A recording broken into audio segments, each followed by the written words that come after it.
we go. Let's rock and roll. What a great way to spend a Thursday morning. Let's call this Operations and Planning Committee meeting to order today at 8:33 a.m.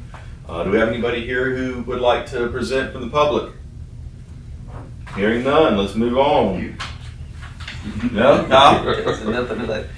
All right, Chris, you want to give us an update on projects? I mean, I know you give us this sheet every time. It's well done, but do you have anything special you want to point out? I don't think there's anything I need to really touch on. Everything's on track? Yeah, I think everything is on track. Kyle and I, we meet about every 2 weeks and go over this. And one thing I know, Mr. Dial, is, being from an industrial setting and you take an interest in safety and are familiar with arc flash, that we have completed the assessment the engineer has, and now from what I understand, we're waiting on the labeling and the training, which I think is the first week in December or second. Yeah, the label, they're trying to put on the new labels. You got all your gear? Yeah, we got all the Okay. gear. Yeah, we've had this stuff, so with this, Yeah. I guess this is our second full time going through it. When was, I guess it was 2019, Yeah, 2020. Oh, really? That was the last one, so I think it's every 5 years you have to go through and redo You it. still have to get your gloves inspected every year? Every 6 months. Oh, every 6 months now, okay. Very good. All right, very good. Congratulations on that, that's a lot of work. And It's a getting lot of people to work. do it's a lot of work too, but they gotta understand and That's get their right. asses kicked Yep, over the field. that's right. Yeah, we had an incident was that in February, February here? But they had the PPE on, so Yeah, they the didn't get hurt. bomb suit saved them. So, yep. It's nothing to mess around with, that's for sure. No, It'll light you up. yep. So that's, I don't think there's anything else that needs to be done, or gone over, really. If you have any questions about any of it, I'd be glad to. Well, it's probably not part, it's not part of this, and it may come down the road. How was the, what's the status of the Target project? So I've spoken with them. We met last Thursday. Oh, good. Here, we met with the developer, Thursday.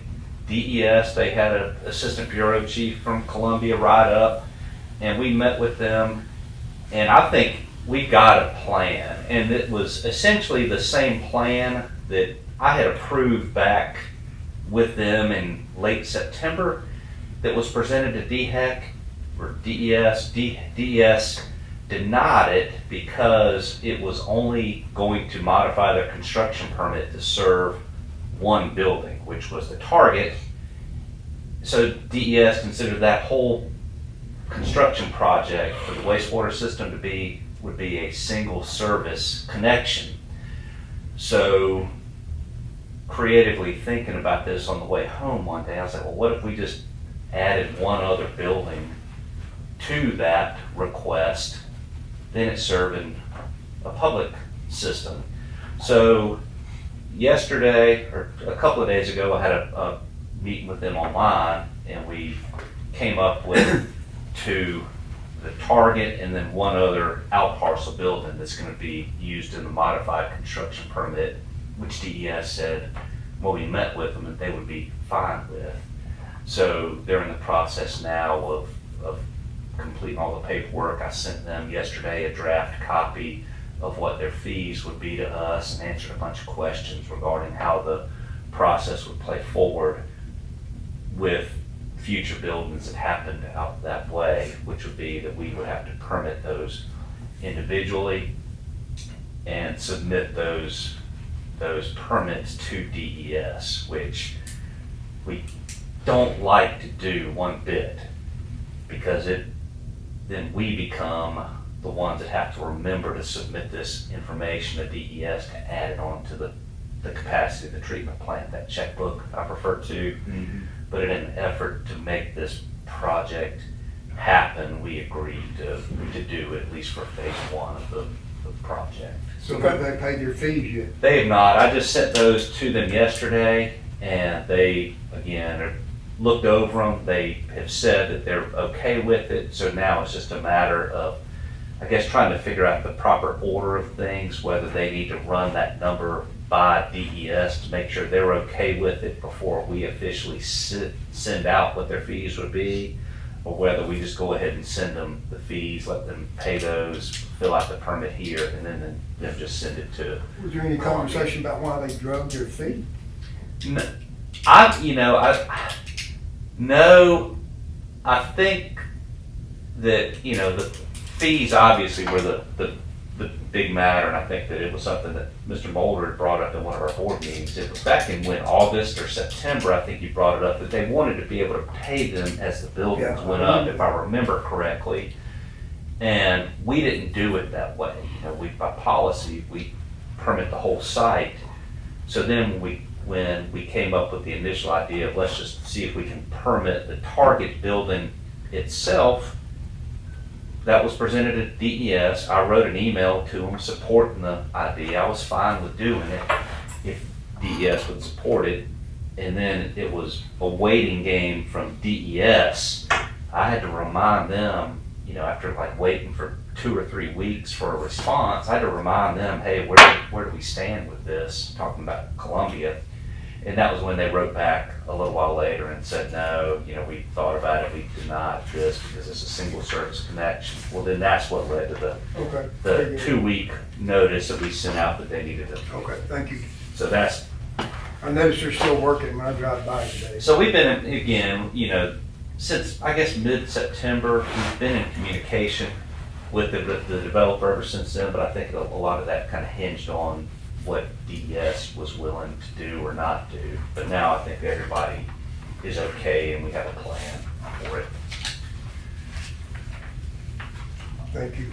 And it may be worth, now that I think about this too, it may be worth mentioning that, 'cause I'm not sure if any of y'all watch or the county council meetings, but one of the items that was discussed at the county council meeting, I guess it was an executive session, was, and I wasn't exactly aware of it until I was, watching it, to find out about who they were going to appoint to the ad hoc committee.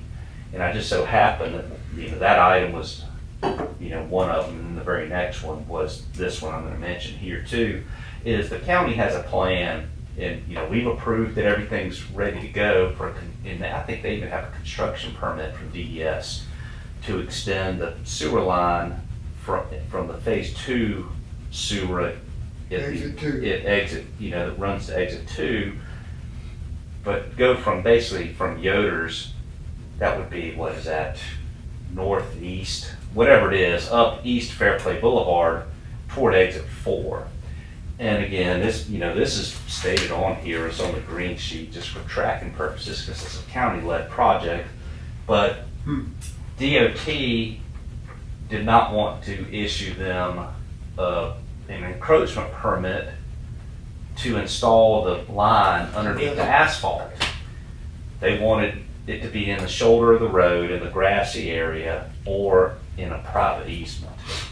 And what they had asked us to do was to accept it in the roadway, because there's not enough width on either side of the road due to other underground infrastructure, from what we understand, for them to be able to put it within the public right-of-way. So the only other option was to acquire easement on private property, which could take time to do and obviously cost to be able to do that. So we don't like really having infrastructure in the middle of a roadway, because whenever you have to do maintenance or even in this case construction, you're going to have to put in a detour to reroute it around the area that's affected. But I told them in order to make this happen, we would be okay with it. So I think that what came out of that executive session was the direction to have Mr. Shirley reach out to me and to request us to provide a letter that would be sent in to SCDOT making this request to see if they would indeed allow it, because I think those have to come out of Columbia for approval, from what I understand. So you may have said this, what's the linear footage that would be on the road? I'm not exactly sure, but it would be, it's not a cross. I mean, it's running down the roadway, the middle of the road. You're saying the county is going to come up with the funding and take care of this, That's correct. but we're gonna be responsible for it? This has to do with the whole thing where we are the the county, and we don't formally yet have a contract with the county to do the operation and maintenance of that system. But we are the contract, that's what their understanding was for, several years, was that we would be the contract operator for that system. So we're listed on the construction permit as the contract operator, but I think a lot of the stuff with that has been delayed a little bit as we go through this feasibility, Okay. and the it's called reconstitution part of it. So, that even when if they, they have the construction permit now, but it's not even out for bid yet because they can't even install the line because of this encroachment matter. So it's a ways off. There's time to get all of this other stuff figured out, but we are listed on there as the operator maintenance entity for this line that as of right now is to be What owned were by his the central county. utilities was, yeah. Well, that's a separate matter. Okay. So what I had asked them to do, sent Mr. Shirley an email yesterday to make sure that I captured everything they wanted in this letter, was to ask their engineer, which is Thomas and Hutton, to basically draft this for me to modify. Because I don't know, in this letter, it is supposed to state why we want it in the roadway. Well, I don't know, I want the county to provide why they need it in the roadway as opposed to placing it on, acquiring the private easements. I don't know what the rationale with that was exactly, other than just the assumption that I made, that the cost and timing of it. So that's where we are with that, in case you do see something or somebody asks you about what we're doing with that. That's what it is. Questions for Kyle too, since he's here, about any of these, since he's going to be tasked with overseeing a lot of this work. Anything further? I'm good.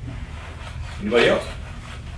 All right, we'll move on. Looks like Central Electric Power Cooperative is looking for an easement over the Seneca Rail site for Oconee County, and it's going to cross over our sewer line easement, and they're asking for us to consider an encroachment agreement for that.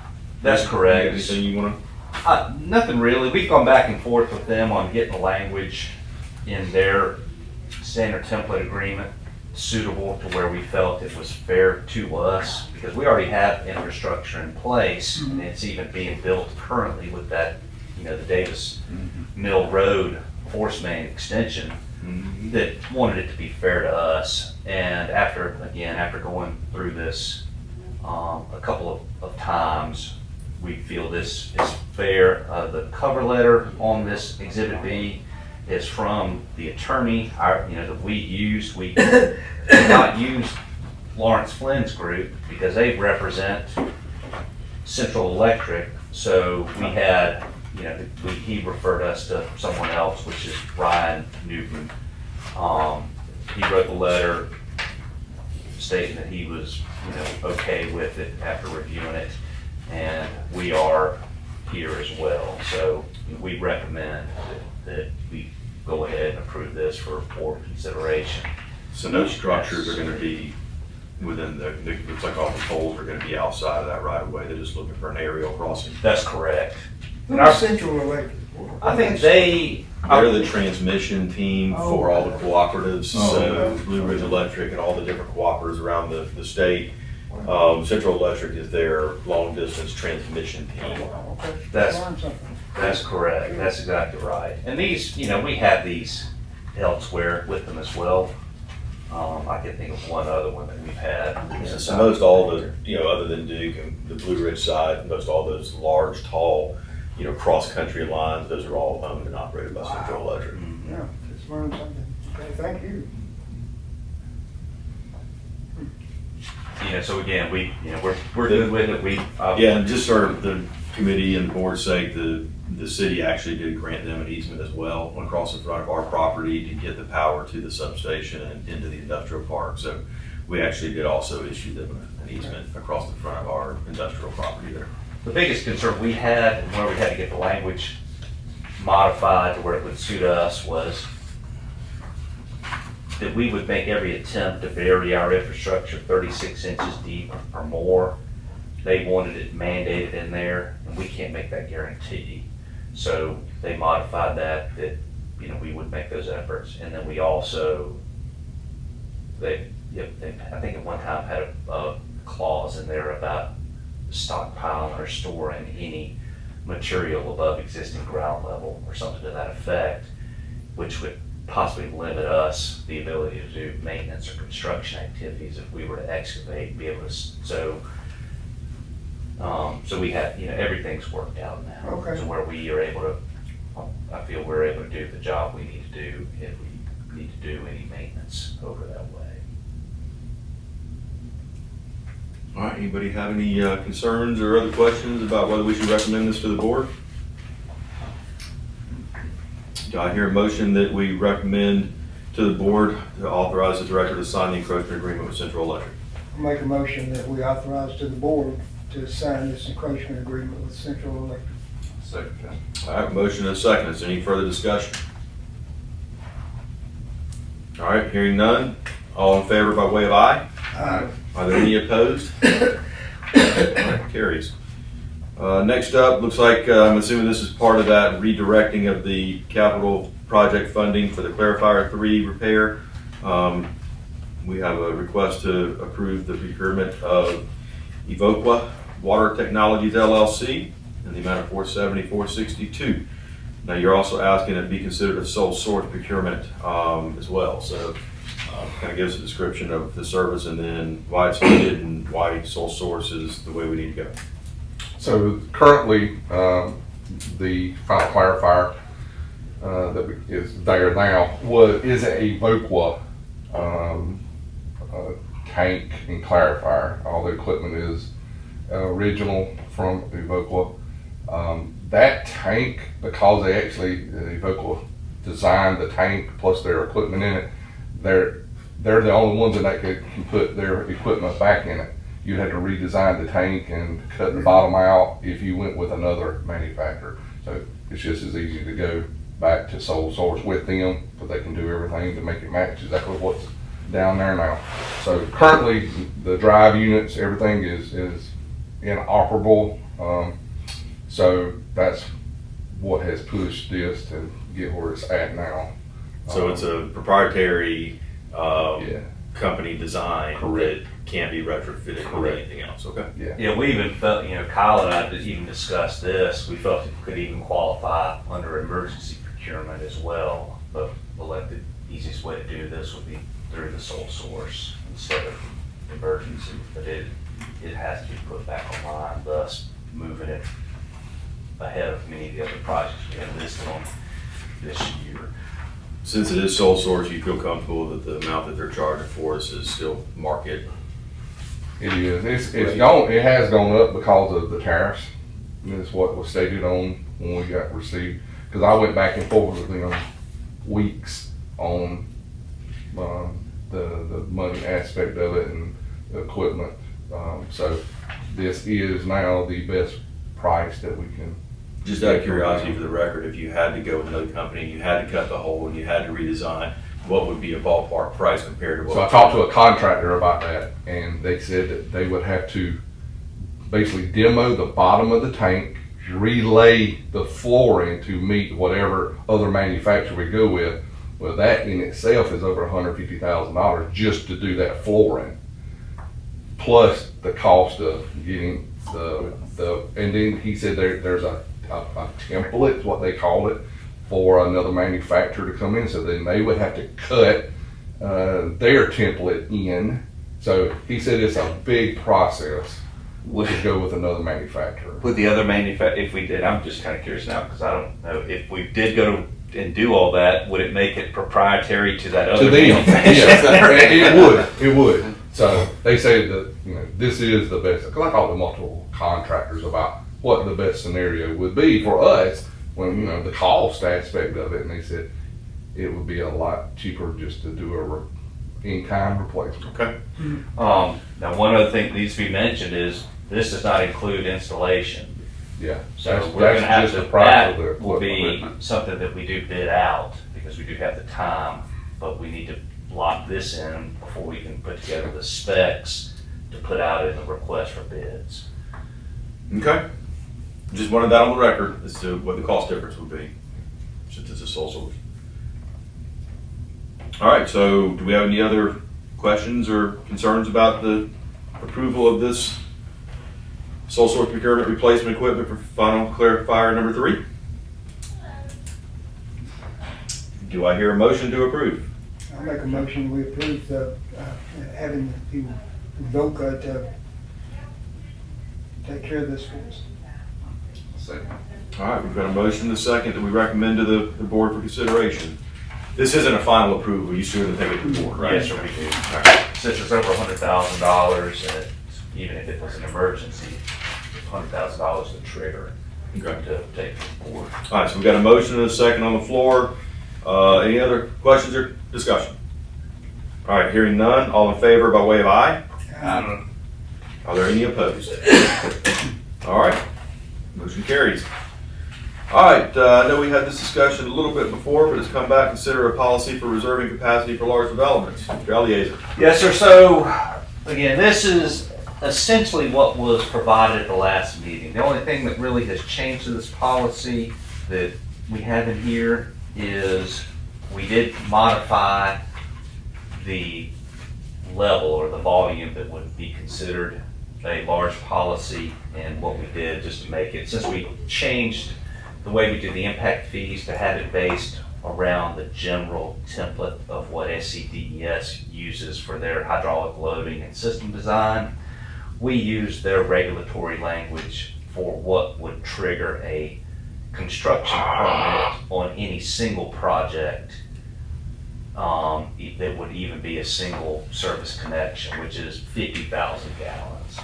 So since their permit, or since their regulation states 50,000 gallons, well, that's not exactly a round number based on ERUs. So we would use 166 ERUs or more would be what would qualify for this. The previous version that you had last month was, I think, 45,000 gallons or 150 ERUs, so that's one of the things that changed. And I believe it was you, Mr. Mulder, that brought up, it made me realize that there was some confusion at the last meeting that we had regarding when, would they have to pay the initial fee. So we made sure that it was kind of stated in here that the initial fee would be due for whatever phase of the project we permitted at first. And that's if it's a multiple phase project. If it's a single phase project, there's no need to even reserve the capacity. And that's why I had a feeling that our guest that day thought it was a little different. Right. Make sure we clarified that for their sake, so. So we did add that in there, and then I did, we added several examples in here on pages 2, 3, and the back of 4 to show, a couple, several different scenarios. And these have, Lawrence has vetted the entire thing, including the examples. So he has reviewed this. So again, this is something that we can decide today if we want to take it to the board or consider it for another month. There's no huge rush necessarily to approve it. But again, this is something that has come up over the years, and especially in the case where somebody in the, the gentlemen that were here last time, where they would make a system improvement for us. In this case, it would be to expand a pump station or replace equipment in a pump station. They would pay the cost to do that, but yet there's no guarantee if somebody else comes in and takes that expansion capacity away from them on a first come, first served basis, then they lose out on the investment they made into the system to make the improvement. So it would be a benefit in situations such as that, but it also would have helped us with, and I mentioned last time, with like the target development, because Seneca back, was it in 2023? I think it was 2023, Seneca had stated that they would reserve 60,000 gallons at their SMS South pump station.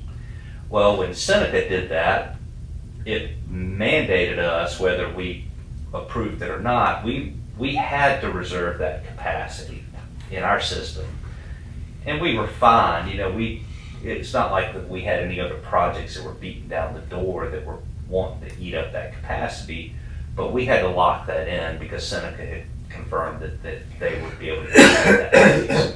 So, but there could be, something down the road that where we do have, competing projects, and again, with it first come, first serve, it could substantially tie up somebody's a considerable capital investment if they go and they want to, have and it could be industrial, it could be, for anything.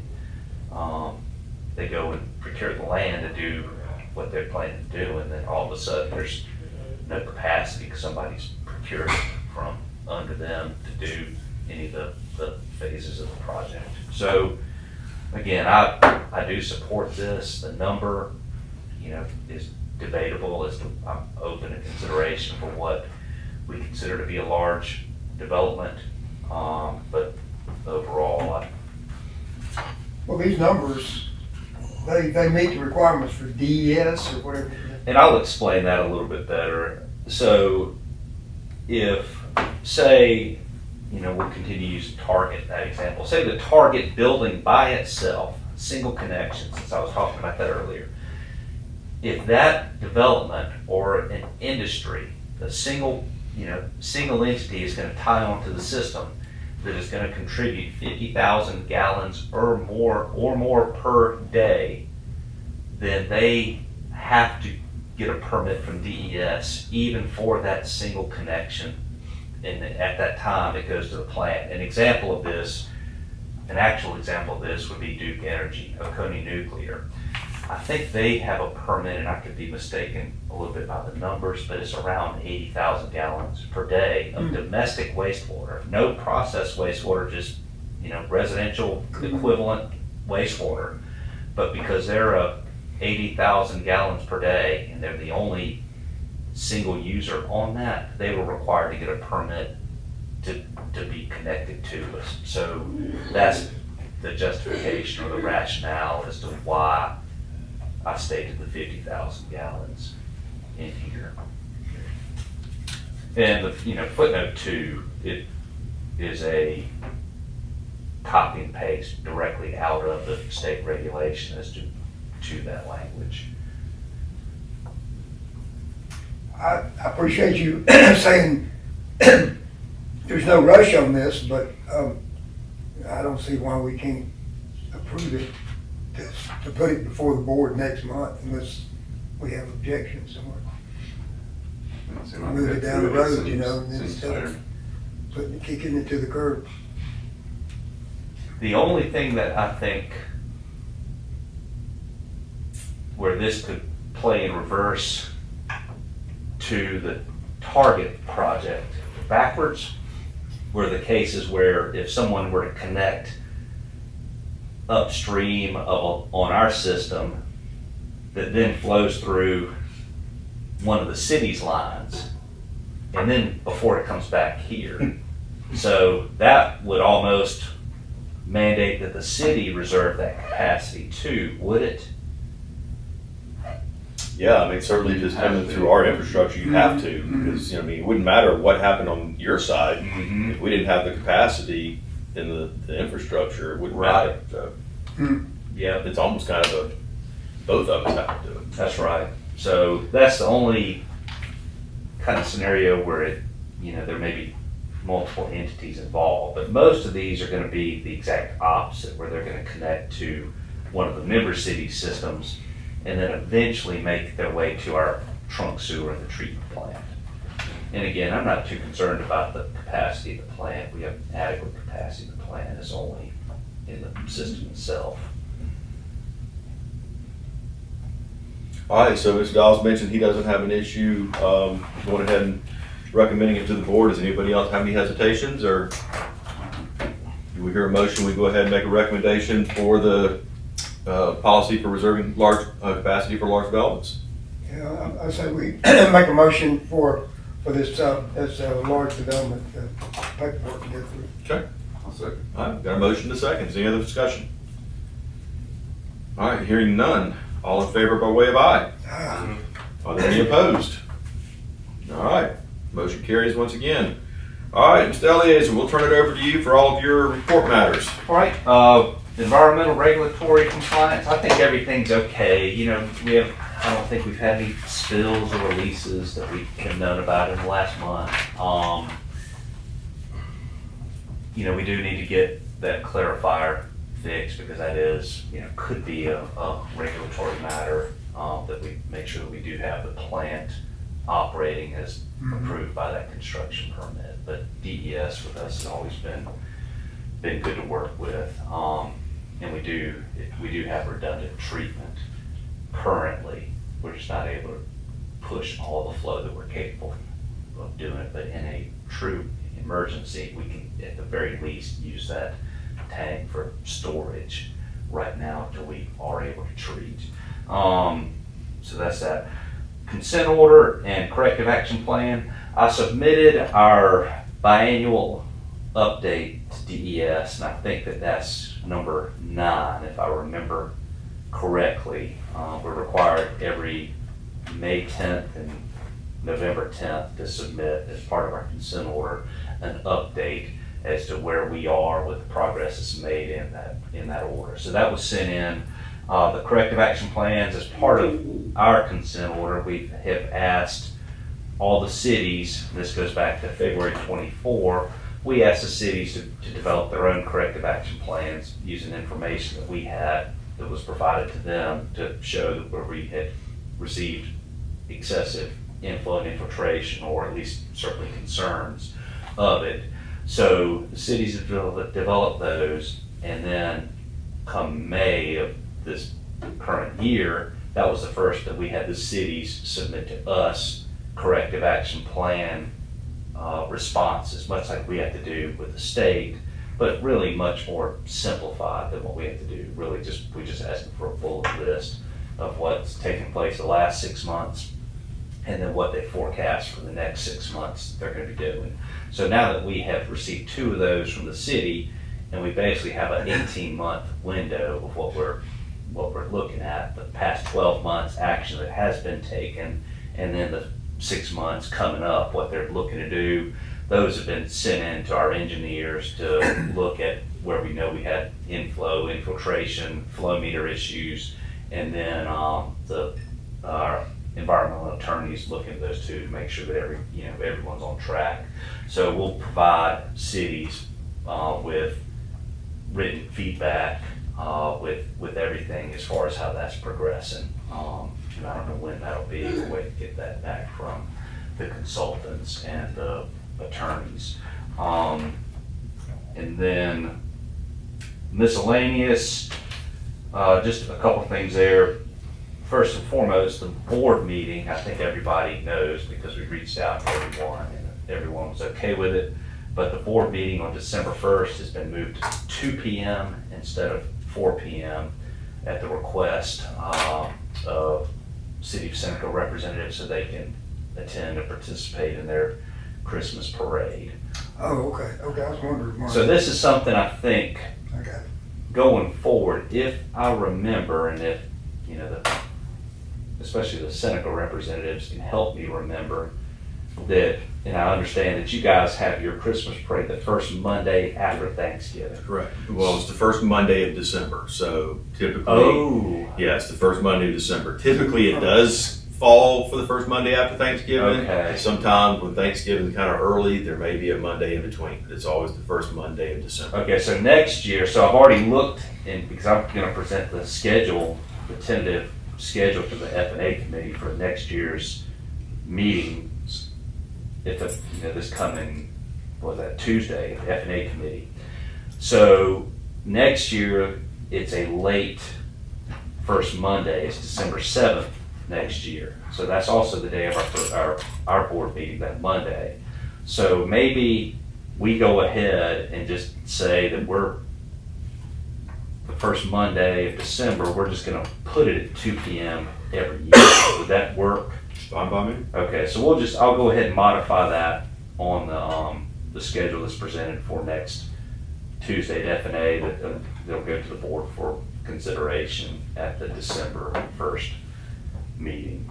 All And I can then- say is, I'm so used to 4 o'clock, I'm like an old dog, you're gonna have to remind me, make sure I get here at 2 o'clock. I might come in here scraggly as hell, I don't know. All right, and then, we were happy at the responses, the number of responses and the quality of responses that we had received for our engineering indefinite delivery contract request for qualifications. So we received 9 statements of qualifications that we're in the process of reviewing now, which, any of those of you guys that have had to review these things, it takes time to review a number of them. And something that we've noticed that's unique to this one is you've had engineering firms that have partnered up in some of these submittals. So I can't say right now who those are, but it's been interesting to look at some of the partnering combinations that we had received. So again, we hope to have something to this committee next month.